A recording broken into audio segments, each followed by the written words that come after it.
Ibu Devia Deborah Ginting. Sebelumnya, terima salam dari Ibu, salam sehat dan salam SFD. Nah, pada pertemuan kali ini kita akan melanjutkan materi kita tentang pengamatan fenomena geografi. Baik, untuk memahami materi kita selanjutnya, mari kita sama-sama simak video ini. Baik, kita akan melanjutkan materi kita tentang pengamatan fenomena geografi.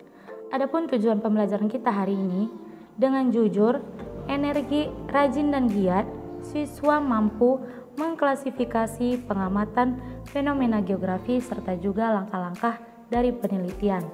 Nah, kita akan masuk ke nomor 9, yaitu tentang penentuan populasi dan penarikan sampel. Nah, yang pertama itu populasi, merupakan keseluruhan dari subjek penelitian, sedangkan untuk sampel yaitu sebagian dari populasi. Nah, artinya di sini populasi itu keseluruhan dari objek yang diteliti, bisa saja seperti orang ataupun karakteristik dari objek tersebut, bisa saja juga dengan benda-benda yang berada di alam. Nah, untuk penentuan populasi yaitu ada 4. Ada isi, ada satuan, ada cangkup, dan juga waktu. Nah, contohnya seperti ini, ketika meneliti tentang petani. Nah, maka populasi dapat ditetapkan dengan faktor. Yang pertama itu isi. Nah, isi itu merupakan keseluruhan keluarga petani. Sedangkan untuk satuannya itu, dia itu petani pemilik tanah atau petani penggarapnya. Dan untuk yang cangkup itu berada di daerah mana? Misalnya seperti di Kabupaten Karo ataupun di Kabupaten Simalungun dan lain sebagainya. Dan untuk waktunya itu di tahun berapa dia. Nah, sedangkan untuk penarikan sampel, yaitu penarikan sampel ada 2, yang pertama random sampling dan yang kedua non-random sampling. Nah, random sampling ini artinya itu penarikan sampel secara acak. Nah, secara acak itu berarti hanya orang tertentu yang bisa dijadikan objeknya. Sedangkan untuk non-random yaitu sampel sistematis. Artinya ini cara yang dilakukannya bila tidak diperoleh daftar yang lengkap dari populasi penelitian, maka non-random sampling inilah yang dipakai. Jadi untuk penentuan populasi dan penarikan sampel ini 2 hal yang saling berkaitan dan tidak dapat dipisahkan. Selanjutnya itu pada nomor 10, yaitu penggunaan sarana ilmiah. Nah, artinya itu sarana ilmiah dalam penelitian geografi yaitu seperti penginderaan jauh dan juga SIG atau sistem informasi geografi. Nah, dalam penelitian pasti membutuhkan sarana untuk melihat objek tersebut yang ingin kita teliti. Dengan penggunaan penginderaan jauh ataupun SIG dapat membantu kita untuk melihat objek pada wilayah yang ingin kita capai. Yang nomor 11 yaitu teknik pengumpulan data. Yaitu merupakan cara-cara yang dapat digunakan oleh peneliti untuk mengumpulkan data. Nah, teknik pengumpulan data ini sangat penting sebab dalam sebuah penelitian dibutuhkan data-data yang valid atau data-data yang berupa fakta yang berada di lapangan ataupun sumber-sumber lainnya. Nah, ada 4 cara. Yang pertama itu observasi. Nah, observasi ini artinya kita melihat secara langsung ataupun kita bisa mendatangi wilayah-wilayah tersebut ataupun sama dengan pengamatan. Dan yang kedua yaitu kuesioner. Nah, kuesioner ini yaitu teknik pengumpulan data dilakukan dengan memberikan pertanyaan kepada responden. Dan yang ketiga yaitu interview atau wawancara. Nah, artinya di sini dilakukan dengan tatap muka atau tanya jawab langsung antara peneliti dengan narasumber. Dan yang keempat yaitu dokumentasi.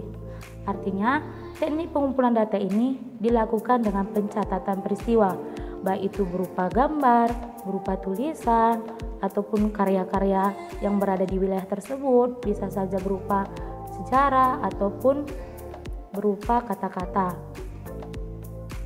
Nah, yang selanjutnya ada jenis-jenis data. jenis data berdasarkan sifatnya. Nah, yang pertama data kuantitatif. Nah, data kuantitatif yaitu data informasi dalam bentuk bilangan ataupun dalam bentuk statistik ataupun bisa juga dalam bentuk berupa angka. Nah, ini dia berupa angka. Inilah yang disebut dengan penggunaan data kuantitatif. Yang kedua itu data kualitatif.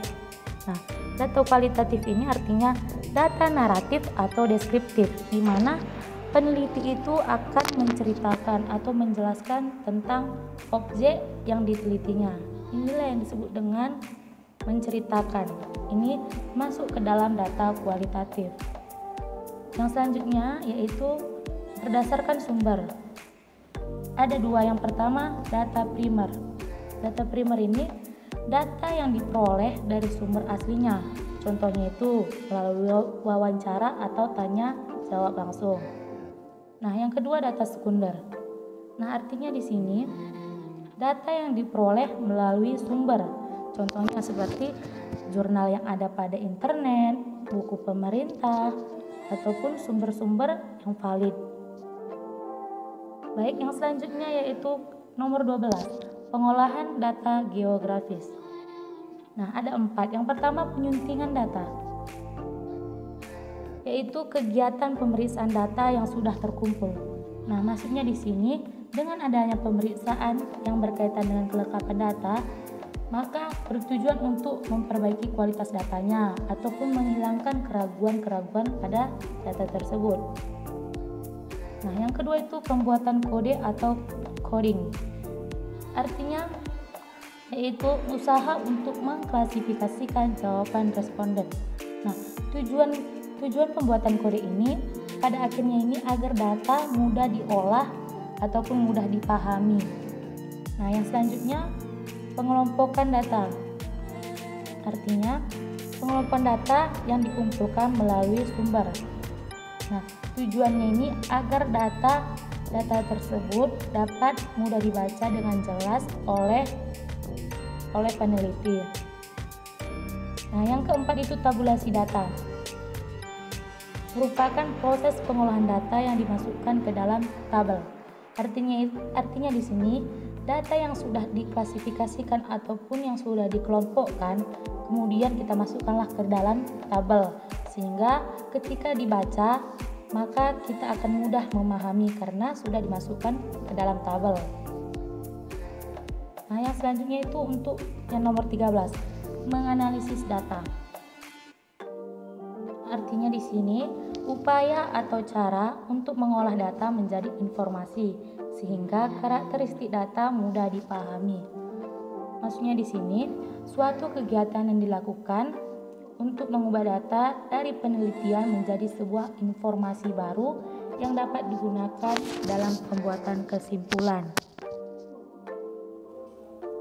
Nah, selanjutnya ada 2 jenis analisis data. Yang pertama itu analisis kuantitatif dan yang kedua analisis kualitatif. Baik, analisis kuantitatif. Nah, apa itu artinya analisis kuantitatif? Nah, analisis kuantitatif ini adalah analisis data numerik dengan menggunakan statistik. Nah, artinya ini statistik ini membantu peneliti menuliskan dan merangkum hasil pengumpulan datanya. Bisa saja datanya ini berupa angka ataupun berupa tabel ataupun dia berupa diagram, sehingga ketika pembuatan laporan maka mudah dipahami karena ada berupa tabel ataupun statistik. Nah, yang kedua itu analisis kualitatif. Artinya di sini analisis kualitatif yaitu analisis data yang diperoleh berupa kumpulan kata-kata ataupun mendeskripsikan. Nah, artinya analisis ini datanya itu diperoleh melalui berbagai sumber, baik itu melalui wawancara, tanya jawab langsung, catatan lapangan. Nah, biasanya analisis kualitatif ini digunakan pada peneliti geografi sosial seperti penelitian melalui kebudayaan, melalui keagamaan, bisa saja seperti itu.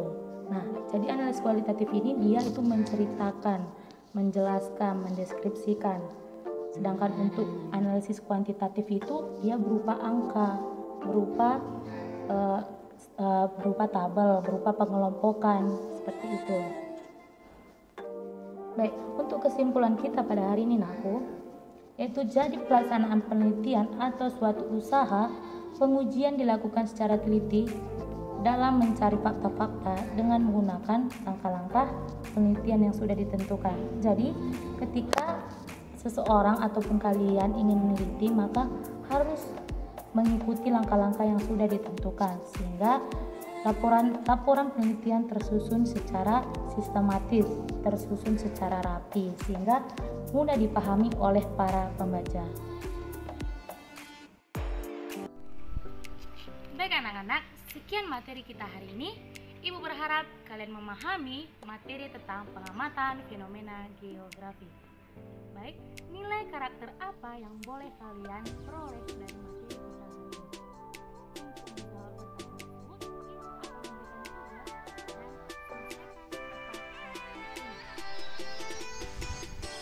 Anak-anak, sekian dari Ibu. Tetap menjaga kesehatan dimanapun kalian berada. Terima salam dari Ibu. Salam FSD. Semangat, fraternitas, Bina. Bye-bye. Yo, I ain't fearing for my team, so they can acquire crew, yeah. Trying to make it.